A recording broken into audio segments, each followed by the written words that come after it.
All right, everybody, welcome to another episode of the Flowing Sales podcast. I am joined in the virtual studio today with Larry Locke, the CEO of the American Lighting Association, and Michael Weems, their VP of Public Policy. We've never done a show on the lighting space before. We are glad, Larry and Michael, that you've taken some time to talk with us and share your insights with the audience.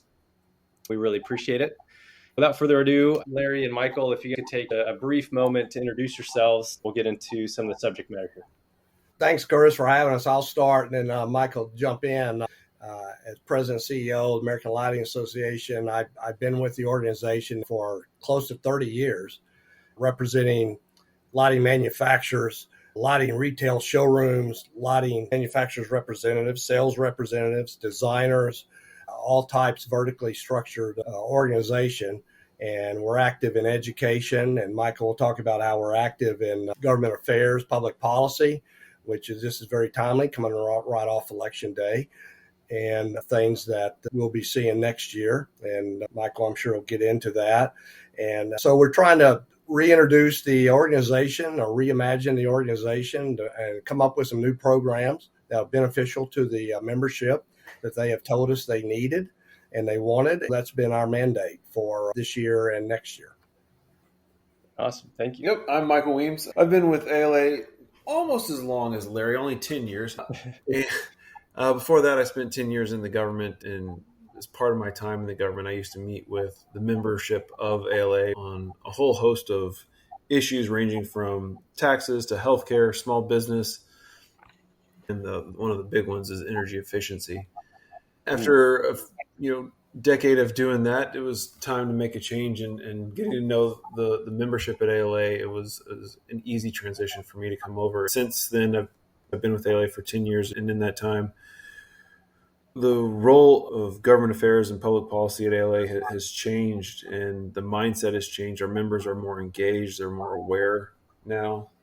They're more active in day-to-day rulemakings and paying attention to how things that the government does affects their business and affects their lives. But yeah, like Larry said, after the election, there's a lot that's going to be happening as we work towards the transition.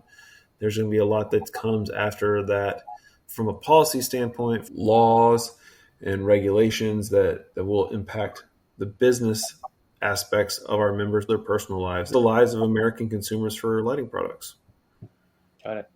I'd love to jump into that. You guys are watching the trends, right? Like you say, there's some things we know are coming. There's some that are more reading the tea leaves. Let's talk about some of those regulations and laws that might be coming down the pike that are both opportunities and risks that reps, distributors, and manufacturers should be looking at. What's on y'all's mind?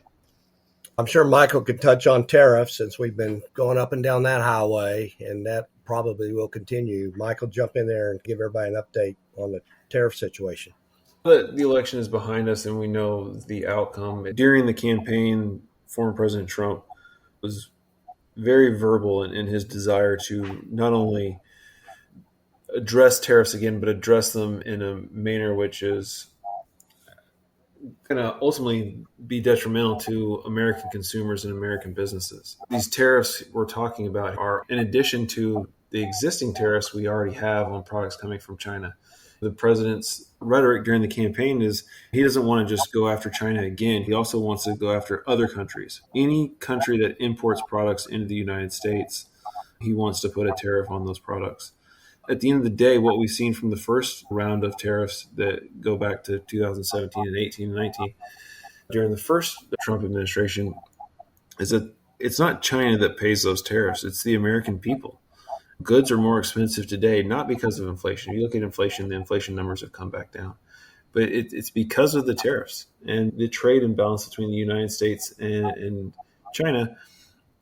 We get so much of our products, including lighting products, that come out of China, and those products with the additional tariffs are coming in at a much higher price. And there's nobody to pay that except for the American consumer. What does that mean for the distributors and the reps in the space? It's harder to make sales because the price is going to be higher. It's going to be a more difficult market. What do you predict there? And I think it's up and down the supply chain. Reps are unique because they get pinched from the retailer side and from the manufacturer side. They hold so much power from the education they have and the education they do to educate showroom staff and the product knowledge they receive from manufacturers. And they take that knowledge and they try to use it the best they can. But at the end of the day, it comes down to prices and what price is the manufacturer willing to let that product go for. And then on the other side, what is the consumer willing to pay? If the prices are significantly higher, that amounts to decreased sales all up and down the supply chain. It's going to impact retailers and manufacturers, but it's also going to impact the true small businesses of the lighting industry, our reps and agencies. Got it. So some headwinds potentially coming in there. And was there any strategies or anything that you mentioned the tariffs in the past that happened? Was there anything that you found were successful strategies to help weather that storm or get through it or do something to mitigate the risk there? You're not going to let this answer, but COVID, because of tariffs, when they first hit, manufacturers ate those costs. They didn't pass them on down the supply chain into the consumer. They ate that initial cost. Eventually, they couldn't keep doing that. That wasn't sustainable for their business. So they had to start raising prices. Eventually, the American consumer was going to break or cry uncle. And then COVID happened, and people were trapped in their houses, and they looked around and they realized, gosh, I sure don't like the lights in my house. I don't like the furniture in my house. And we saw the great clean out of 2020, which led to the great purchasing of latter 2020. And people that's what allowed manufacturers to weather the first tariffs. It wasn't just manufacturers, it went all the way through. There were government programs that had to happen that played a part of that, keeping those companies afloat and that sort of stuff. But we're not in a better place today because of the tariffs. We're not in a better place today because of COVID. We want a second COVID to help. It's going to be interesting to see how these increased tariffs impact American purchasing power. If everything you go to the store to buy costs more, people are going to have to make hard choices about what they're going to buy. As we've seen, the last thing to go into a home and home building is the lighting. It's the last thing people think about, but it's the thing that makes the most impact. Some people like to joke that lighting is the jewelry of the house. And it has the sparkle, it has the glitz, it has the glam, it has everything that jewelry has when you're going out for a night on the town and everybody's all dressed up.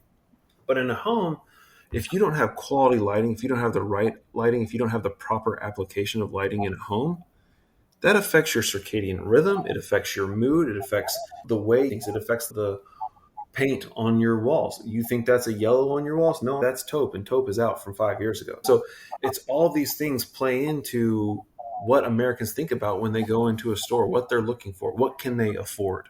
If I could jump in, another issue that we were hit with is the high interest rates. Home builders are not building those entry-level single-family homes like they were in the past. High interest rates have prevented that. And then you have the boomers. They say, do you want to refinance or move to another home? Why, when you're paying 2.5%, 3% interest, do I want to move out and go to another place and double my interest rate? So you've got that until those rates, and the Fed's starting to ease those rates, but until those rates start coming down to a more attractive, you're not going to have the demand there for when people buy homes, they buy new lighting, buy new furniture. That's impacted the entire home building industry. Fortunately, that'll be slowly turning around. But as Michael said, that and tariffs, what we went through with COVID, all that's got to shake out, and it doesn't happen overnight, as we well know. Do you see that affecting the commercial or the residential side more or less, or maybe the same across the board? Well, it's definitely affected the residential. That's why you don't have the activity. People aren't turning their homes, buying their homes. It costs more for a young starting family now to move into a house. My first house, I remember back in my wife and I in early 80s, interest rate was 18%. And that's when they introduced ARMs. We bought it down to 12. Then Reagan came in and rates started heading south and dropping 2 points. So it's not as severe as it was back then, but it does have an impact, obviously. Yeah, got it. And maybe along with that too, we've talked about tariffs, we've talked about interest rates. Obviously, that's right. Things that the government comes in and they put these policies in place. There's been this trend towards energy efficiency, sustainability, green energy, which ties into lighting and lots of other types of products. A lot of the reps that do lighting also do electrical, and it's extremely tied in there. Do you guys see any changes in policy or approach to that trend, and what does that mean for the reps? I would go back and look at the first Trump administration for an indicator of what's to come. There's regulatory work required by EPCA, the Energy Policy Conservation Act, 1975. Congress has amended EPCA a couple times. They've put in appliance efficiency regulations. DOE is required to do these things. The industries, the public have the opportunity to engage and plead their case, to figure out what is the right metric to set these efficiency levels at, so that industry can continue to succeed and yet we achieve energy savings at the same time. That work did not happen during the first Trump administration. It's not that they couldn't do it, it's just that they didn't do it. And it frustrated the efficiency advocates to the point where they had to sue the Department of Energy. When President Biden came into office, he had to play catch up in a fast way. We, the lighting industry, have pending efficiency regulations sitting with the department right now, waiting for review. What will happen with those now with Trump's reelection? I don't know where we'll go. It could just be stalled and we're stuck. And then it gets sent to the legal system, and there you don't really have a say in how things shake out. So it could be challenging times ahead. Hopefully the folks that make their way into DOE will do the work that is required of them and open it up, allow for fair interaction by all parties. And we'll see whatever the outcome may be. At the end of the day, that's at the federal level. You have the states too that are out there, despite there being a large red wave that happened on election day. You didn't have that red wave necessarily in every state. Some states are still blue states with blue legislatures and blue governors. Those states are going to be active at the state level. There are certain products that aren't federally preempted. Where the federal government fails, the states act. From an industry standpoint, we like it when there's one policy for the entire country instead of a patchwork of regulations and hoops you have to jump through in different states. That just makes it more difficult to navigate the landscape, right? Mm-hmm. Well, technology has helped immensely. Years ago, everybody had old style incandescent lights, and we were wasting a lot of energy. With LEDs in the home now, at least that's the engineering improvements that have taken place has really saved the consumer dollars at the home. And that's another point, right, that we were going to talk about, moving into innovation in the lighting space specifically, whether that's energy efficiency, smart systems, IoT, those kinds of things. What do you see in terms of what reps should be aware of, what we think is coming, how that affects the marketplace in general? The smart home is something that is, I think it's, people are, homeowners are maybe, Michael, you can jump in, but it seems to be a little slower to embrace. I've embraced it from a simple standpoint of putting dimming control systems in your house, control your lighting and other things in the home that way. But it does take a leap from the homeowner to change out the technology. All of those play a role. Maybe it's gone too far in some of these smart home devices that consumers may not be as interested in, but in certain place, dimming controls for lighting, I would say it makes a ton of sense. As the boomers age, glare has become more of a problem. You have to control that glare. The technology can help that aging population, because the aging eye is something that we have to pay attention to, and lighting is a key component to that. Got it. Interesting. Okay, and do you guys see there's been a steady increase in innovation and technology there? Obviously, like you say, smart home systems are here, but there's been lower adoption. Do you guys see any changes in consumer behavior happening anytime soon, or we think that's going to still be this gradual uptake of some of this technology? Do you guys see any changes there in the trend? I think the technology is the challenge, because you go to the store today and you invest in this technology, and tomorrow there's a new technology. Americans typically want the latest thing. New technology that is there tomorrow doesn't talk to the technology that's today, or if it is, it requires a different app. We just need the technology is just evolving so rapidly. It's better in the commercial space because there's much more design specifications. There's a lot more requirements for what goes into commercial buildings, and things can be more steady in that regard.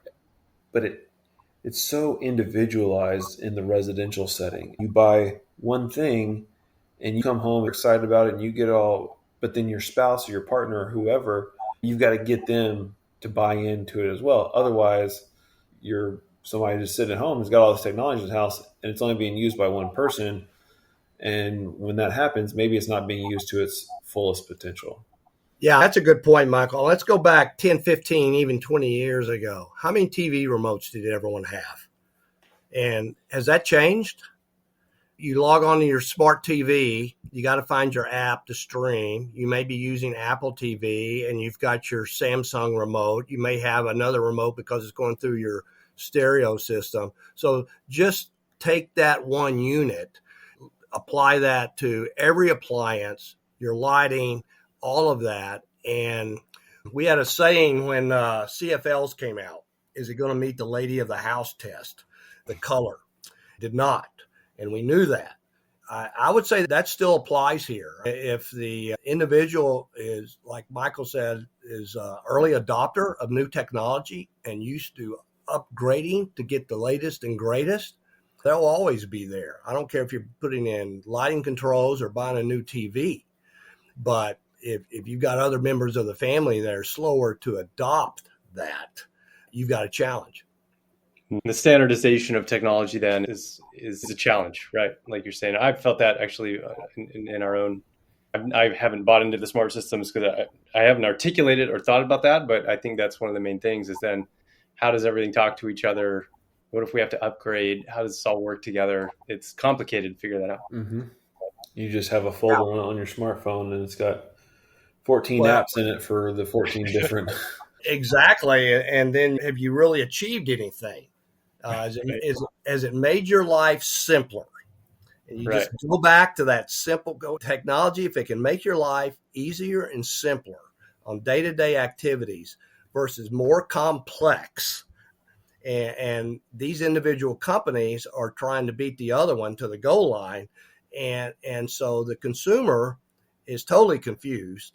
And you really need, if you go to, let's just say you go to a lighting retailer in which the manufacturer sales reps are talking to these retailers, they're going to be more up to speed on, say, dimming control systems or the lighting or the latest in smart ceiling fans, for example, and what to look for, what not to look for. But if you're just wandering down the aisle and you're randomly buying something, unless you enjoy reading or viewing YouTube how-to videos, it's a challenge. Yeah, that's fair. There's something also that people are okay with giving up convenience in certain, I'll say applications, but in certain levels of wealth or something like that, because they want the features that come with it. They want to have a light bulb that can harken back to the old days of 2700K Edison incandescent, and they want to turn it up to 5000K super white, bluish light.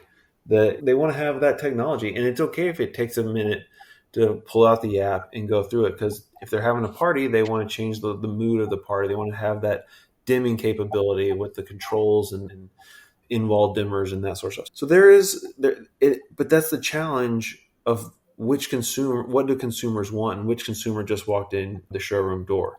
And that's the challenge for reps and agents, is they've got to be able to carry those lines and know which showrooms, or train the showroom staff to be able to then sell that product, to identify those consumers and say, hey, you clearly are the person that doesn't mind having. It's much easier for me to stick a key in a deadbolt on my front door and unlock it and come in. But it's also nice not to have to carry around a pocket full of keys, and I can just punch in a code on my front door and walk in whenever I want. So It's that same kind of thing. You got to find the consumer that is willing to maybe take that extra step to have that additional feature. And sounds like that's still something of an emerging market, and like early adopters are still the main buyers there for that. It is, because look, we survived on Edison's incandescent light bulb for 100-something years. Mm-hmm. Where we are in the world of lighting is a fast-paced, everyday evolving technological world, and a lot of companies are just doing their best to keep up, and that's not just the manufacturers, that's the retailers, and it's really on the agents and the reps that are the in-between to be able to have all that knowledge. And it goes back to the education piece I talked about earlier. It's really up to them to get that, to understand what the manufacturers are doing and get it to the retailers who have to get it to the consumers. Well, and then with lighting, you throw in what's the latest style, the latest trends, Exactly. personal preference. Are you contemporary? Are you mid-century modern, traditional? And you've got all of that. Doesn't have anything to do with really the technology, but the technology. But you want the technology in a fixture that meets your design aesthetic. And so that puts another challenge, another layer of challenges on top of a sales rep being more knowledgeable and educating retail showroom who will be selling that product to the designer, the homeowner, or whatever. A lot of stuff to think about there. In terms of, we talked about technology, emerging markets, things that are coming. Are there other, and these could be residential, these could be commercial, maybe large scale, I don't know, like smart cities, if this factors in at all, things like this. But are there any like emerging markets, large opportunities, maybe infrastructure based across the US, or anything like that you guys see coming on the horizon? That's a big, broad question. As far as lighting's concerned, I will say commercial has done a pretty good job as far as modernizing. Just look at something as like parking lots and how the light is. We work closely with International Dark Sky Association, and our members work with them, and how we're aiming the light down, and it's not being mindful of light pollution on the outdoor lighting. Now, landscape lighting has become more popular in residential, so we try to educate the consumers in that versus someone who's installing the lighting has no clue of the proper way to light your home. And some people want to put street lights all around their house for security when actually all you need is just a little light, make it very tasteful. Inside buildings, then you get into the architecture. The architects I've talked to, they'll just say, we'll hire a lighting designer because they go through school of architecture. They don't spend a lot of time on lighting design. So they'll hire a lighting specialist to come in and spec that office with the fixtures. Same with the home. Michael may have something else to add. No, I think that's, yeah. Got it. Okay. All right. Yeah. Good stuff, guys. So, and maybe we'll just do, I know we're on time here. So one last question, maybe focused on the reps and the distributors themselves. We talked about the market, some policies, those kinds of things. Anything that you guys are seeing in terms of things that will help the actual reps or the distributors be more efficient, work better with manufacturers, those kinds of things. It could be technology or otherwise. But what are you guys seeing in terms of that? Just helping our reps and our distributors. Larry, let me go first, and then I'll let you close and have the last word. I think the thing for me is being a member of ALA. There's going to be a lot changing next year politically. There's going to be a lot of tax provisions that are expiring from the 2017 tax law. Are those going to get renewed? How are they going to be handled in the new year with the new Congress and a return to the White House by President Trump? Those tax policies have a real impact on agencies that sometimes run as 1099 organizations or pass-throughs or small businesses. What's going to happen? I know there's been rumor about reopening up, or the attempt to reopen up the Affordable Care Act. Healthcare is a big thing that's going to impact reps. ALA is going to be that resource for those agencies and those rep organizations to stay up on what's happening, and also to then have a voice, because we are active in our own efforts to engage the government, and having those reps involved with ALA lets us know their opinion, and we can be that voice for them at the federal level, at the state level, and then we can be that conduit of information back to them. So I think being involved in ALA is the biggest thing I think will be helpful for reps at least next year and going forward.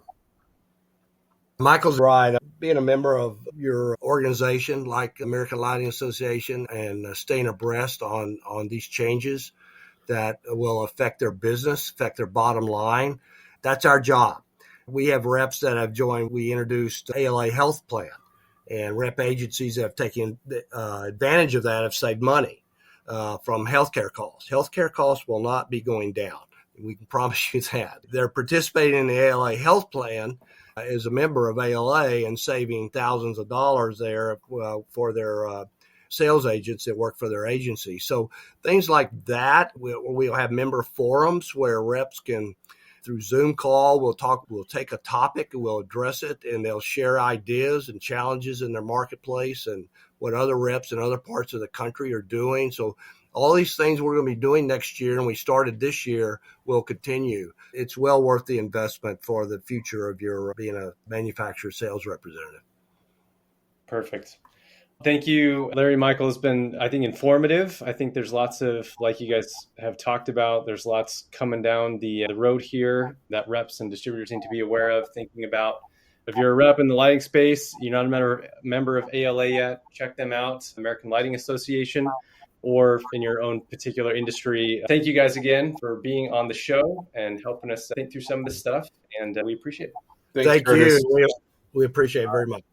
Thank y'all.